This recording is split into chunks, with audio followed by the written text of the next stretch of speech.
And so for my whole life, when I was a kid, I was bullied a lot because of my name. People made fun of my name as I became a teenager. I didn't go to proms. I didn't go to dances. I didn't date, people because they didn't want to be known that they're dating Bambi. And then when I got married, none of my husbands would call me by name. They would just make fun of my name and things like that. If I met a guy out on the street, or any activities I were at, guys would say, "Oh, where are you dancing tonight?" Thinking that it's a show name, it's a dancer's name, and I would begin to make jokes. I'm a mother of 6. I've never been on a pole. Trying to make it funny and stuff like that. But when I was like 32, 33 years old, I finally had it, and I wanted to change my name to Janet. And so I went to the courts and found out that it costs about $800 that you can change your name for about $800. So I was like, okay, that's an idea. I can change my name. But I went to the beach, because that's where God speaks to me, and that's where I can get angry and frustrated, and he's still there for me. So I went to Lake Erie, and I sat on a rock, and I cried out to God, and I said, "You knew me from the foundations of time. You were the one that called me by name. My mother just said it, but you had already planned it." And so I went through everything that I had gone through, how dare this happen to me, blah, blah, blah. And, I just vomited it on God. And I said, my name's not even in a name book. There's not even a meaning for my name, so you gave me a name that had no meaning. So do I have any meaning in my own life? So I then said, I'm going to go back to the bookstore. I'm going to go one more time. And if my name is not there tomorrow morning, I'm going to the courts, and I'm going to change my name. Okay, everyone, welcome back to Living the Next Chapter. I have someone on the podcast today who's been actively on podcasts talking about her journey as an author, 2 books right now and more to come. And her website is healingthroughstories.com. And I'm excited to have Bambi Lynn on the podcast. Bambi, welcome to Living the Next Chapter. Glad to have you here. Well, thanks. I'm so excited. I was looking forward to this podcast, for the last 2 weeks. So I'm glad to be here. Wow. Well, I've been looking forward to this podcast too. And I'm excited to have you come on. You've been on many different shows, talking your books and stuff. And we have some connections pretty close to where I live, to where you are from and know people from. So, but where are you joining us today? Well, just like you said, I'm originally from Buffalo, New York, and I transplanted myself a couple years ago to the Golden Isles, which is Brunswick, Georgia. But nice. I'm a transplant, so I'm a diehard Buffalo, still a Buffalo, New York fan here, but... Yeah, with a little less snow, I guess, down there than Buffalo for you? Absolutely. A lot of rain, though. Monsoon rain. So are you still cheering for the Bills down there or what? You know what? I think that once you are from Buffalo, I think that you still always cheer for the Bills. The only thing is with the Bills is that they get their team all excited and all riled up, and then they compute us. So it would be nice if sometime that they could rile us all up and take us to the end. Okay, so for all the Bills team and players hearing this today, that's what you need to do, is actually win. Just finish. Just go all the way to the end. Hey. I think maybe that's something they haven't considered. I don't know. Maybe we've brought a new idea for them. And maybe that could be the... So, I mean, you would have thought somebody would have told them that early 80s. You would have thought they've been doing this how long? And you would have thought that they would know that they need to be finishers. They're probably hand to the forehead like, oh, that's not what we're not doing. We're not winning. Why did I think of that? Bambi Lynn saves the day. There you go. So congratulations, Buffalo, on your win. Thanks to Bambi Lynn. This is good. Awesome. Exactly. Good. I love it. Yeah, because I'm here in Niagara, and Buffalo's great. I've been there many, many, many times. Some NHL games, too. I love the Sabres. Fun games to watch. Great crowd. Buffalo are amazing people, so that's good. We sure are, even if we transplant. Yeah, that's right. Yeah, always from Buffalo. That's good. You have a couple books out right now. Can you tell us about your books and a little bit about how you got started as an author? Absolutely. Well, I was thinking when knew that I was going to do this podcast, I was thinking about different word pictures of life, so I was thinking of, the life of a butterfly, like the butterfly starts off, as a seed, and then it continues and it's a caterpillar, and it has to get really fat until it finally is in a cocoon. And then the cocoon tries to do, does some work, and it comes out as a butterfly. I think that that's part of what our lives are like, is that, we're always transforming. We're always becoming, who we were always meant to be. And so I was thinking about that, and I wanted to start off, thinking about things in life, that life doesn't change, but how you look at life continues to change. The older you get, the more that you look at your past, and you look at the trauma, and you look at all the things that you've been through. The older you get, you're able to look at those and say, I think there's some lessons to learn, and I don't have to stay in the trauma. Yeah. So I was thinking about that, and I was thinking about life, as a mom, you have one baby in your arm, you have one child holding your hand, you have another child kicking and screaming because they want the candy, and the mother finally lifts her hands up in the air and says, take the candy, I'm too exhausted to even think about it anymore. Those are kind of like life scenarios that you think about in life. So, my journey as an author, started years ago as my story was being written. When I was in 7th grade, I had a 7th grade English teacher. She has now passed away, but we had to write a story in her class about a window, of us looking inside of a window. And what did we see? And we had to tell the story of what we saw inside of that window. And some people picked a police car window, an ambulance window, any kind of window that you were looking into, and tell a story of what you saw. So I actually secretly told her my story of what was happening with inside of my window in my life, and the different trauma and the different dysfunctions that were going on within my home.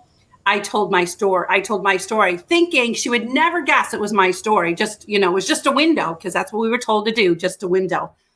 After I did the story and she graded it and things like that, she then said, Bambi, can you come into my office after class? And her and I didn't get along, but I still loved her because she was just an amazing teacher. But I chewed gum all the time in her class. So she always made me put gum on my nose. Of course. And I talked continually. So she made me stand in the corner with the gum on my nose and standing in the corner. Today, I still chew gum every single day. I don't think there's ever a day that goes by that I don't have gum in my mouth. And there's never a day that I'm not stopping a stranger to talk to them. So I went into her office, and she said, Bambi, she asked me to sit down, and she said, I just want you to know that you have a gift. And one day you're going to write a book, and you're going to represent this school as an author, because you have a tremendous gift. And I don't ever want you to stop, writing. At that time, I didn't understand what that meant, because everything was so dysfunctional in my life. I had a dad that my parents split up back and forth because my dad was a brutal, mean alcoholic.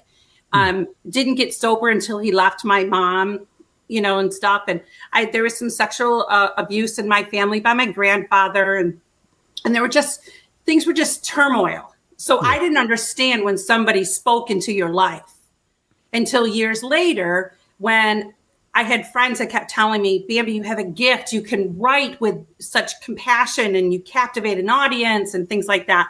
So I began this journey of asking God every year on my birthday, going to a beach, going to some water. My birthday is on January 8th, which is Elvis Presley's birthday, if anybody doesn't know that. All shook up. I like it. Yeah, so if you don't know that, and I would go and ask God, is it time to write my story?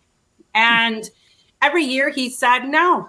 My story was being written on my heart, but he wasn't giving me the okay to write my story in words on a paper that turned into a book until 2 years ago.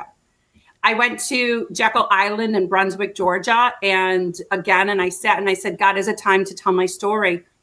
And I came home and I saw my rag doll sitting on the shelf in my guest bedroom. And I had this aha moment that it was time to write my story.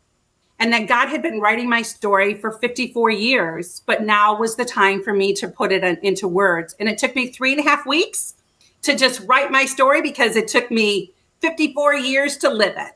Wow. And I took my story, The Journey of Josephine, That is the title of my book because I told it through the eyes of my rag doll. That was my security blanket and knew my secrets, in my life. And so she went on this journey with me.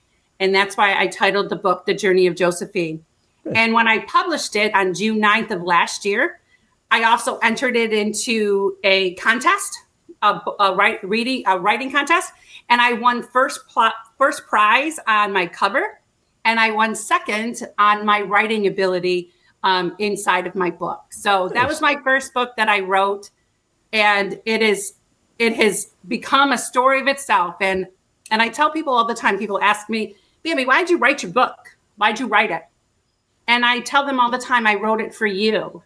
Because somebody has to be strong enough and step up and say, I'm going to do this because the next generation needs this, or the next person needs this in their life. I was brave enough to be able to tell my raw story of my life from childhood, abuse. My dad was an alcoholic. I was a black sheep of the family. There was some suicide attempts in my life, from husbands that cheated on me, infidelity within marriages. Another husband decided that hitting me was the way that he was going to keep me in line, to being a single mom, to having brokenness. I took my journey so that somebody else can take theirs, because I just really believe that our stories are not meant for us. Our stories are meant for the people behind us. And if we can be brave enough and raw enough to be able to tell our stories, other people will have that courage to be able to tell theirs. So that's why I wrote this story of, the story of Josephine, the journey of Josephine. And okay, so Josephine is with you at all times then, right? She is. I still own her. She's 47 years old. She doesn't look real good, but on the cover of my book, she looks pretty good. There you go. So that's she does beautiful. Look, because my daughter, antiqued it for me and stuff like that. So it made it look, she definitely doesn't look this great. She's not listening right now, right? No, she's been through some stuff. She's got some scars. Yeah. I have my original Winnie the Pooh that I got when I was like an infant. I still have it. And that's awesome. And I'm like, I just can't part with it. Like, it looks pretty beat up and pretty slouchy and not as firm and excited as it was when it was a little brand new Winnie the Pooh, but it's got some miles on it. And I don't know, I can't part with it. I don't know. It seems like I have a connection with it too. There's a song that I heard years ago that's called If My Pillow Could Talk. And I think, that's like your Winnie the Pooh. And that's like my doll Josephine. If they could talk, what would they say? If they could talk, they could tell the stories of your life. If they can talk, they can take other people on a journey of where you have been. And so I think that that's important. It doesn't matter what they look like. It matters that it's a significant part of who you are. And that's okay, because they tell a story. I can imagine someone coming into your room and going, what is this old doll thing? Like, oh, why do you keep this? Well, there's a connection there. There's so much that I see in my life. This item has been with me through these things, and I've had conversations with this item, and you weren't around, but it was around for me. So it's a security blanket, I guess, in a way. And that's what I call her, a security blanket. Yeah. So after I wrote Josephine, she was that book was never to be my first story that I was going to write. Oh. My first story I was going to write is that years ago, because I had to go through some healing, I had to go through, some raw things of my life to look at myself in the mirror and see what I saw, and then be able to change, what I saw through a lot of the healing that I had gone through. So years ago, I went to a counselor, and she was the kind of counselor that she didn't give me a whole bunch of do's and don'ts. She didn't say, hey, I want you to write this, 15 minutes a day. I want you to do this 10 minutes a day. She was a counselor that sat me down and said, let's talk about your stories. Let's talk about some of the things that happened. And we would sit in silence until God would present a scene of my life. And then she'd say, let's ask God where he was in this. Instead of me being, because I was so angry thinking, where were you, God? Why didn't you protect me? Why weren't you there for me? What were you thinking? You're sitting on the throne room and your child is, getting broken into pieces. Yeah. And I realized through that kind of counseling, I realized that God was always with me, that he never forsook me. He never turned his back on me, but I had to see the story from his point of view and from that side. So one of our last counseling sessions is that she said, I want you to just sit and I want you to ask God for a word picture of your life. I want you to ask God for something that you can hang on to know that he has never left you. He has never forsaken you. He's never turned your back on you. And so I sat in silence and I didn't move for a good 3-4 minutes. And a vision came, and it was a vision of a heart, a true heart that beats within inside of us. And there were all these pockets inside of the heart and little bows. So they looked like gifts. So as I began to start looking, I began to see the gifts that he had given to me in the midst of the storms. That when I thought that he wasn't there for me, he showed me something that he gave to me in the midst of the storm, whether it was a person, a place, a thing, and those were the gifts. And those gifts were open up to me throughout my whole life to show me that he was always there for me. So I wrote, my second book was titled The Treasures of My Heart. And they are little tidbit stories of the gifts that I saw that were packaged just for me within my heart. And so that was my second book that actually came out on St. Patrick's Day. I had a grandson that passed away 5 years ago, this St. Patrick's Day, and I wanted to do something to honor, his death and honor the memorial of my grandson, Isaac. And so I had my book published and went live this past on St. Patrick's Day. So that Nice. one's called The Treasures of My Heart. So it looks like this. There you go. Beautiful. So it's just hearts with all these different little gifts that were given to me throughout my life. I love the significance of the day you launched the book too. That's a constant reminder for you as well of a memory that's hard to think about, and maybe something that brings you down in the moment, but then to know that you put something new out there and given new life to this book on Absolutely. that date as well. That's nice that you did that. Yeah, absolutely. So it just kind of, it's all, I just did I did a podcast just recently, and I was a guest on a podcast, and we were talking about, the things that happen, in our early years. And then there's something that happens within men and women in our 40s, that we, people say that men go through a midlife crisis. I don't think it's a midlife crisis as much it is becoming, as much as they're looking at their past and looking at all the things that they've gone through. And some of it hasn't been grand. We've all made bad choices and bad decisions, or the things that we've been through, but there's something that happens when we're in our 40s. And I was telling him the whole story of when I turned 40, I had a promised land party. That because the Bible talks about the Israelites and how they were in the desert for 39 years. And then the 40th year, they walked into the promised land. And I think that all of us in our lives, there's something about that happens within our life that when we reach a certain point, we reach a certain age, that we say, you know what? I'm not going to let the past define me anymore. I'm not going to let the past take over my present. I'm not going to let the past decisions, the bad decisions, the good decisions, whatever decision that I made that altered my life, I'm not going to let it define the next stage of my life. So when I turned 40, there was something that happened within inside of my heart that showed me that I was now in the promised land. And now that I'm in my 50s is the year of Jubilee. It's the year that the Israelites, the Jewish culture, that's their year of forgiveness. That's their year of Jubilee. That's their year of dancing. That's their year of praise. And I think that those are so significant in our lives. If we can look that every stage of our life, every step that we're taking in our life leads us to the next step. And, I'm going to be 55, which in January, I'm going to be 55, which now I can get McDonald's coffee for free and get some 10% discounts and, things like that, but there's something that's happening within inside of my soul and within inside of my spirit that's saying, now is the time. Now is the time that you get to move on. You get to move forward. And then plus 55 is the number 5 is the number of grace, so God's giving me more grace and grace, to be able to continue on this journey. So I think that if we can, as people, look at the stages of our lives and say that it's like a metamorphosis that is constantly happening. In order for a caterpillar to even go into its cocoon, they have to shed their skin 7 times before that happens. So we have spent our lives shedding that skin, for us to be put in that cocoon to turn out to be this beautiful butterfly. And I think that that's where I'm at today. That's why I can write.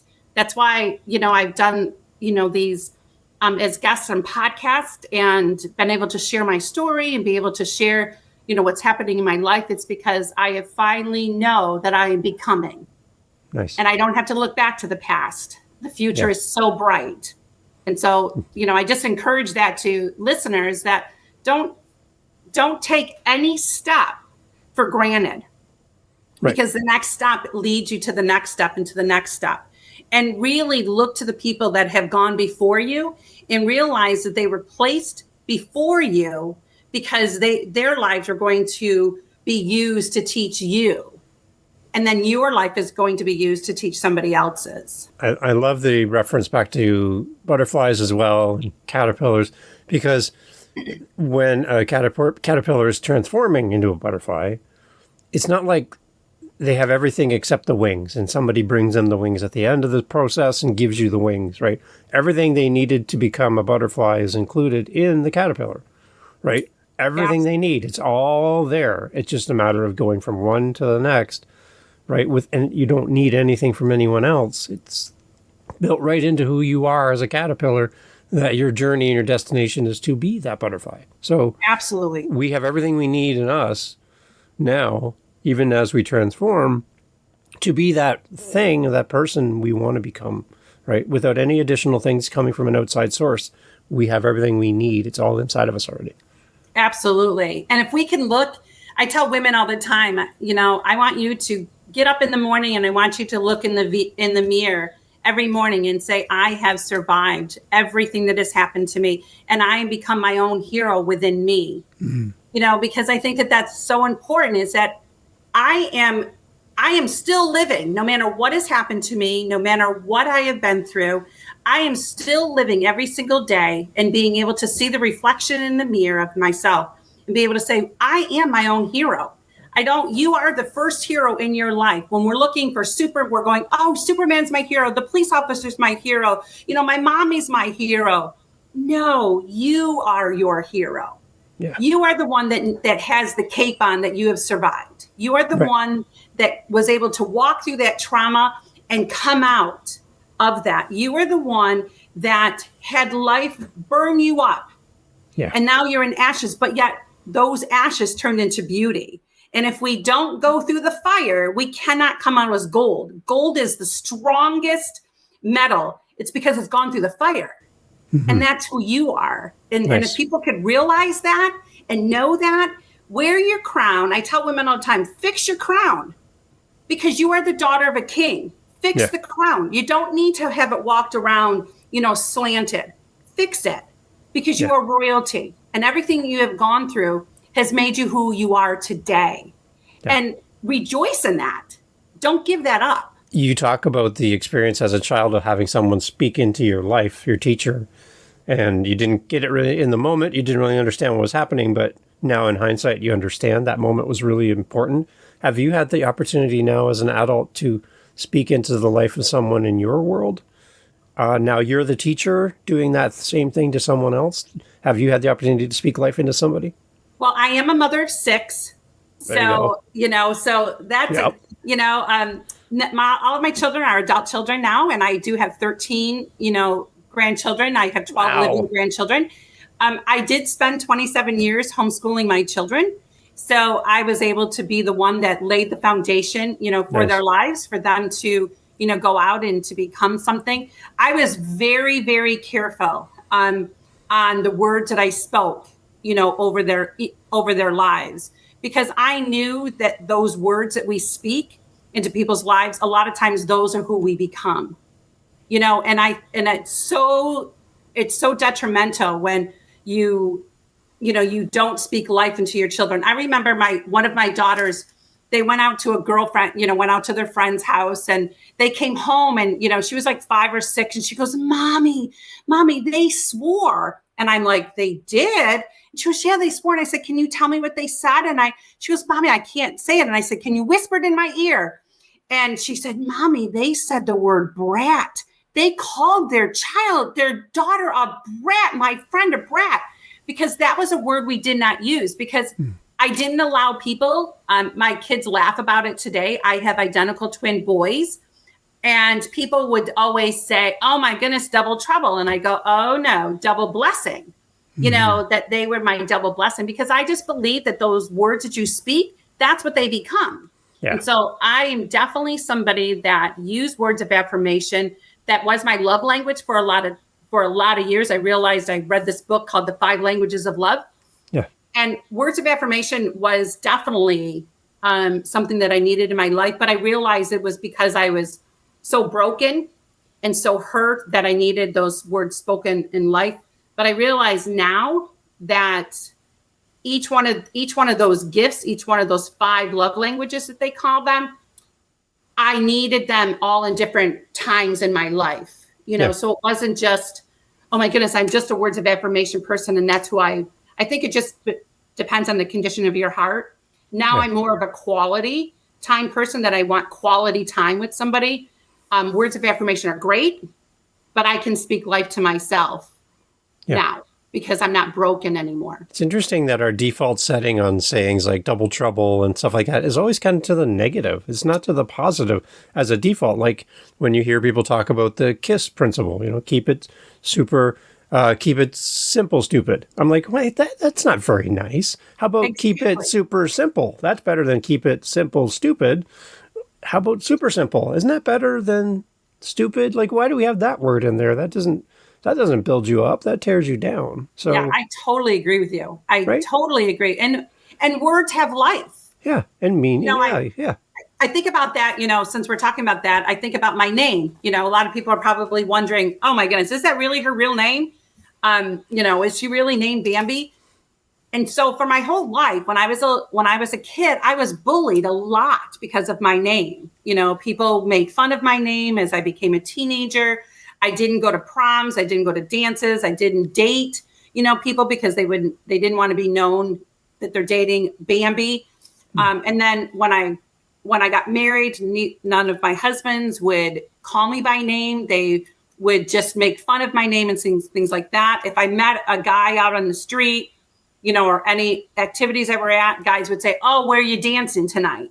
Oh, thinking that it's a show name. It's, a dancer's name. And I would begin to make jokes. I'm a mother of 6. I've never been on a pole, trying to make it, funny and stuff like that. But when I was like 32, 33 years old, I had finally had it. And I wanted to change my name to Janet. And so I went to the courts and found out that it costs about $800 that you can change your name for about $800.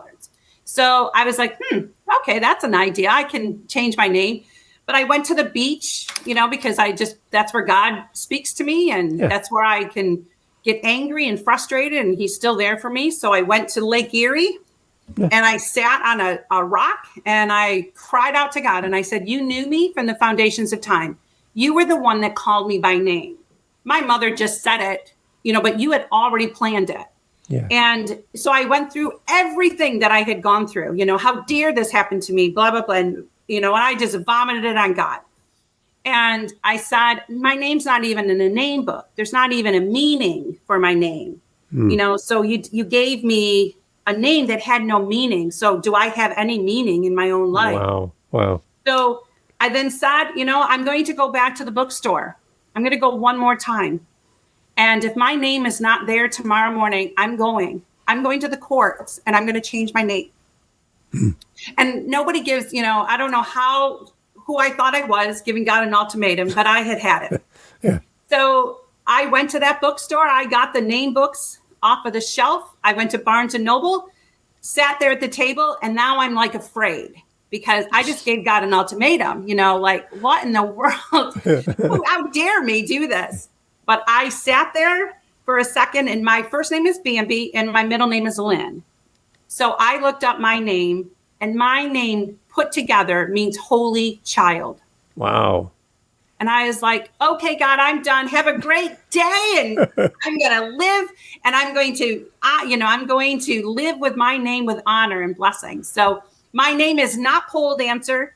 My name is Holy Child. Wow.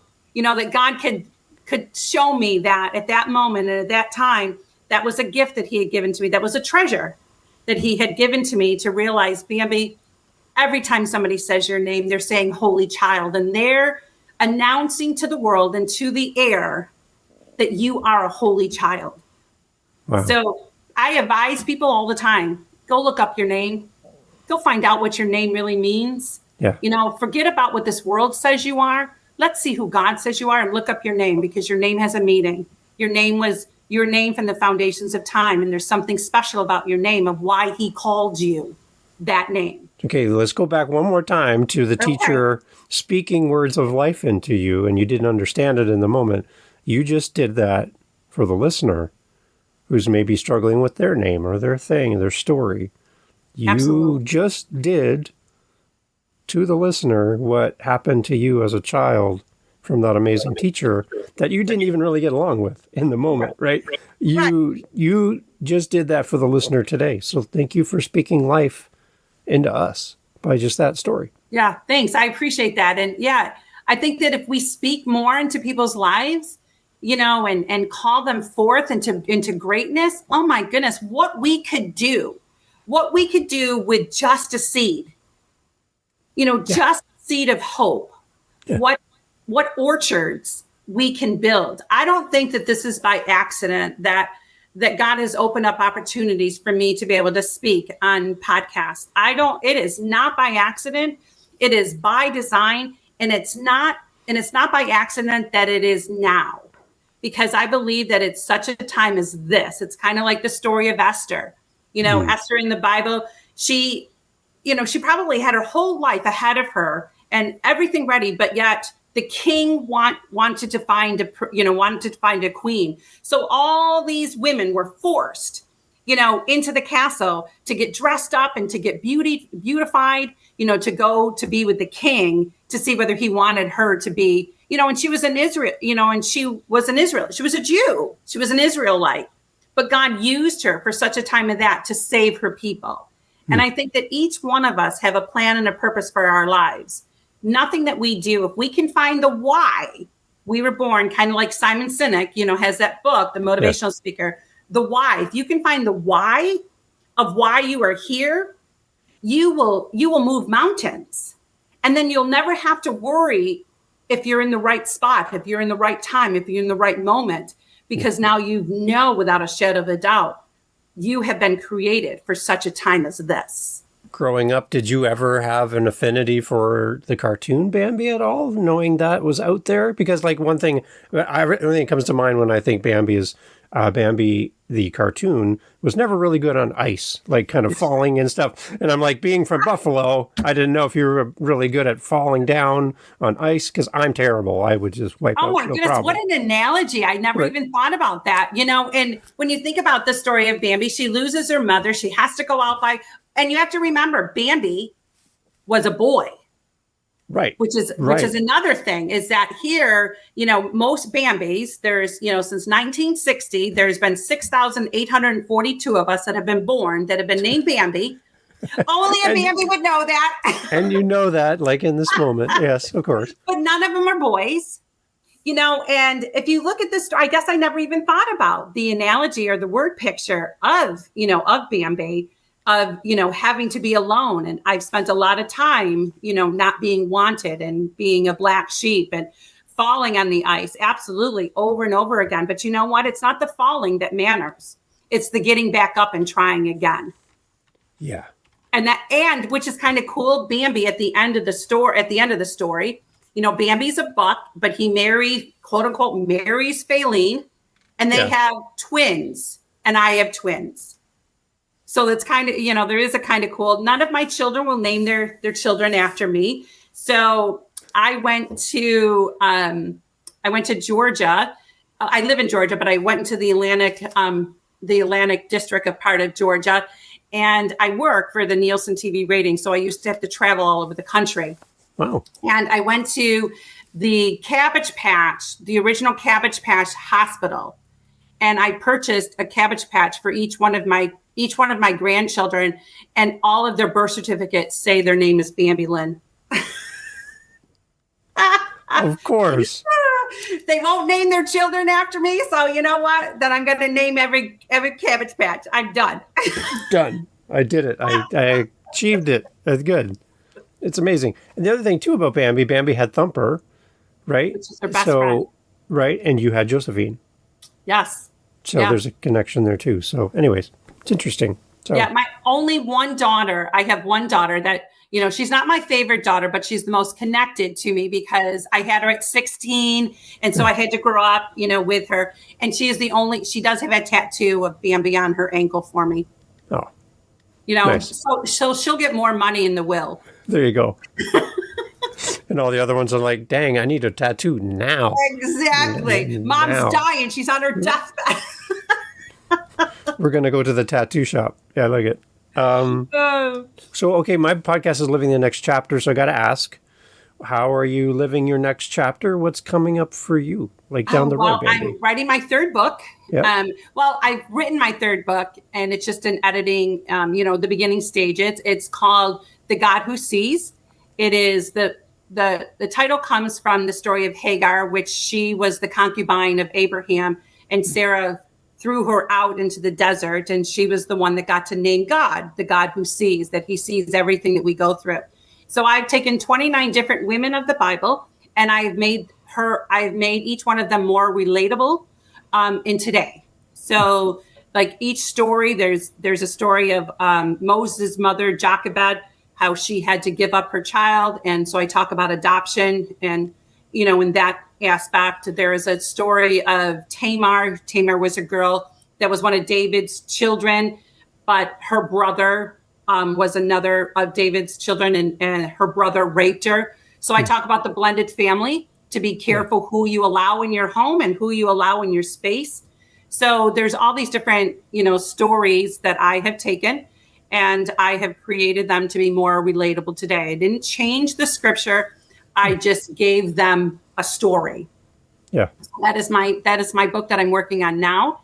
I also am, working on doing as many interviews as I can on podcast, and, for me to be able to speak to the nations, me to be able to, speak, to thousands of other people that I would never be able to reach, in my sphere. Also, I just look at years ago, God gave me a dream that I was walking on stage, and there was a podium, and there were the people all out in the audience, and all of the audience were like, they looked like homeless people, and they were dirty and they were ragged, and they had words written across their chest. And some of them were unforgiven, dirty, scarred, all the names, all the negative names of life.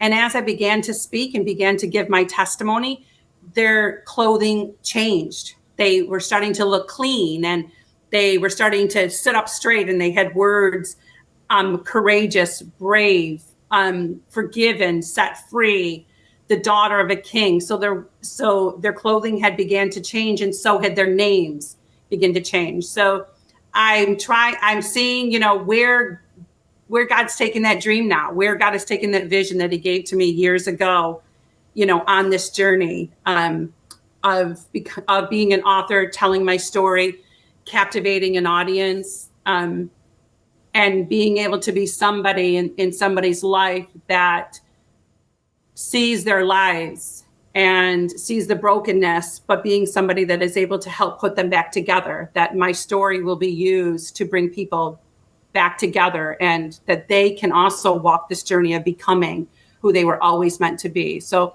that is my next chapter. I am going on my very first cruise. So doing that in December, going to spend, the last 5 years, I spent New Year's in bed because, I'm getting old, and what do you do on New Year's anyhow? So, but this year I'm spending it on a ship, and celebrating New Year's with, 2,200 other people that decided, to do a cruise on New Year's. And then a week later after that, I become a senior citizen. So I gotta be doing something before that happens. Going out with a bang. There you go. Going out with a bang. Yeah, So I love it. Yeah, so that is, my next chapter. My next chapter is to continue to find me, continue to rejoice in who I am, and be able to use what God has done in my life to bring healing to others. So I'm excited for my next chapter, and we'll see where it goes. I love it. It's great having you on. I love how you frame everything we talk about today. And again, speaking life into people, I think we all need to do that a little bit better and a little bit more often. And, it's great that you had that experience as a child and you've carried that through as an adult.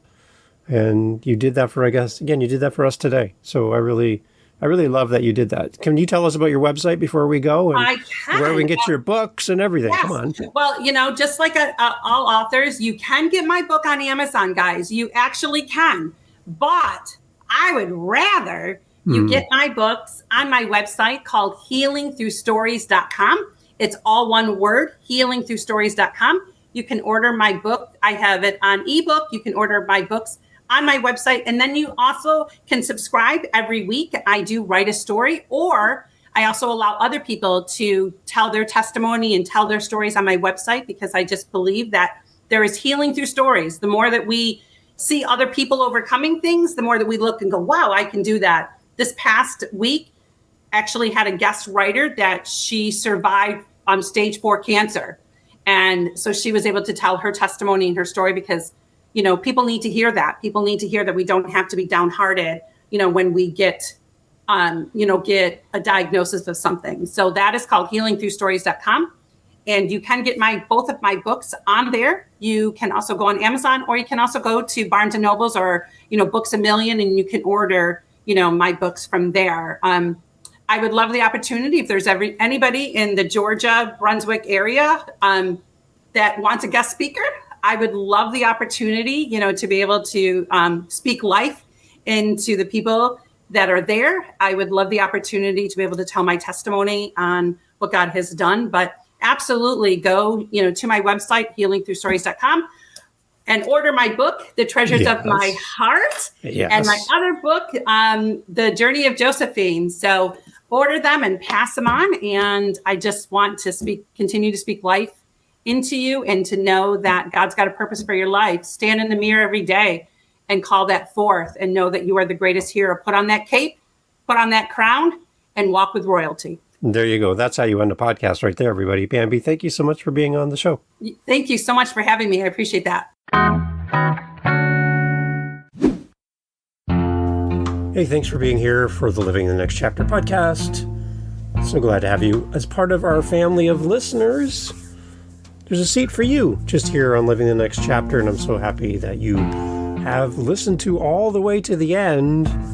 Wow, you are now my new bestie. I want to let you know that I host 7 other podcasts on top of Living the Next Chapter. Yep, 8 total.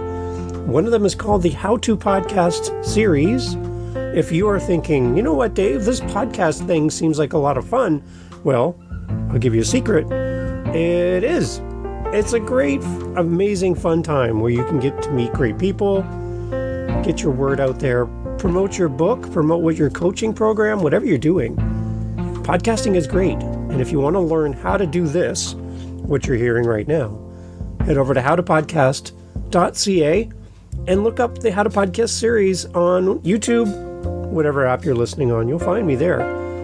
And I'd love for you to come listen to how to do this. And if you're interested and have questions on how to podcast, reach out to me at howtopodcast.ca. Thank you for listening. Talk soon.